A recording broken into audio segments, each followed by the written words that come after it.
Hi boys and girls, are you ready for your second literacy lesson this week? It's all about describing words. We're learning how to describe materials this week. And our week is based on these books, That's Not My. And they're all by Fiona Watt and Rachel Wells and published by Usborne. Now then, today we're going to have a read of this one, That's Not My Dinosaur. Let's see if we can pick out some new describing words in here. So, that's not my dinosaur. Its body is too squishy. Now, do you know what?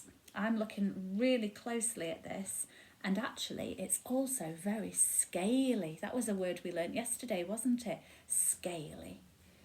Right, let's have a look here. That's not my dinosaur. Its tail is too fuzzy. We heard that word yesterday, didn't we? About the lion's nose. That was fuzzy. Okay, see the next page. That's not my dinosaur. Its teeth are too bumpy. Now if I run my finger along there, it's not smooth. Feels quite rough and bumpy. Goes up and down. These teeth are also very, very sharp. That's another good describing word, isn't it?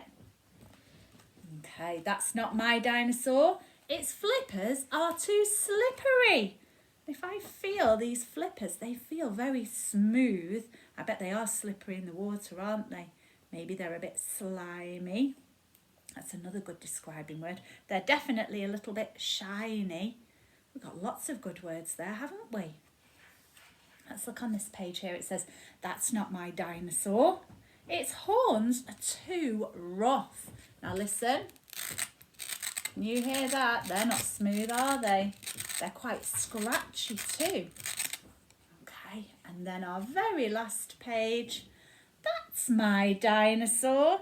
Its spines are so soft. And if you feel these, they are really, really soft.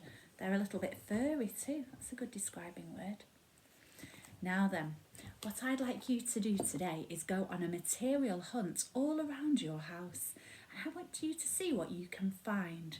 Now you might want to look in your arts and craft box, or you might want to look in the kitchen, or maybe even in the bathroom. I want you to find some materials that we can use tomorrow to stick down on a piece of paper.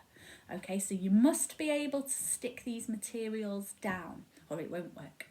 So I want you to go and see what you can collect. And every time you find something, I want you to write down and make a list of some good describing words that you can think of to describe what you've found.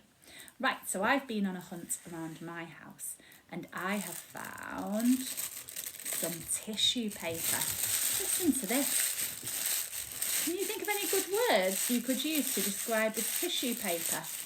I would say it's scrunchy and maybe a bit, what else might we say about this?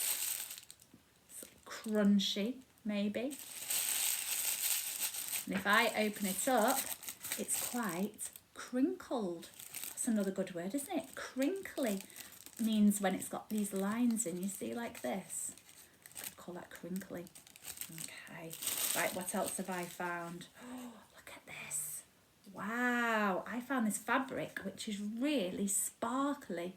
Okay, now don't you be going and finding any of your sparkly tops because we can't cut those out and stick them down, can we? I only want you to find things that we can use to stick down. You might find other things along the way and you might choose some really good describing words for those, but I only want you to bring together the things that we can stick down.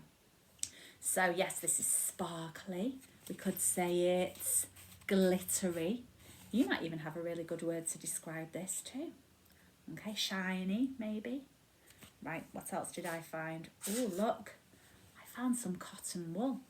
What could we say about cotton wool? How could we describe that? Soft. When you feel it, soft. You could maybe even say it's a little bit fluffy, couldn't you? Quite fluffy. There we go. You might have some other good words that you can use to describe it. Right, let's have a look what else I found. Oh, look! Feathers. Now, feathers are very soft indeed and a little bit silky. If I run my fingers along them, I think they feel a bit silky, very smooth under my fingers. Okay, So there we go. I found feathers. And what else did I find? Oh, look, I found this wrapper. Now that's definitely shiny, isn't it? And maybe a bit crinkly as well. Or a bit wrinkled. It is a bit wrinkly, isn't it? Look at that. It looks like it's got all wrinkles all over it. Okay, there we go. And, oh, I found some tinfoil too. Definitely shiny. That's not a dull one, is it? No way. Perhaps you can think of another good word for the tinfoil. Get your thinking caps on. Right, so your job is to go and find those materials and then make a list of all the words you can think of to describe those materials. Do not worry about the spelling because you're not going to spell these words perfectly. There's no way that I expect you to spell the words perfectly. What I want you to do is listen to the sounds, get your chopping board out and chop them up, okay? Even if you only write the first sound in the word, that's fine because you've tried really hard. But try and listen to any of the other sounds as well that you can hear. And then maybe grown-ups can write next to it what the word is so that we all know, okay? But try your best and don't forget it's okay to make a mistake because we will learn from it, won't we? We learnt that yesterday in our Mojo video. Right, I hope you enjoy your material hunt today. Once you've got those materials, you need to keep them in a safe place because we're going to need them for tomorrow's lesson. Right, okay, off you go. I can't wait to see what you find. Good luck. Bye-bye.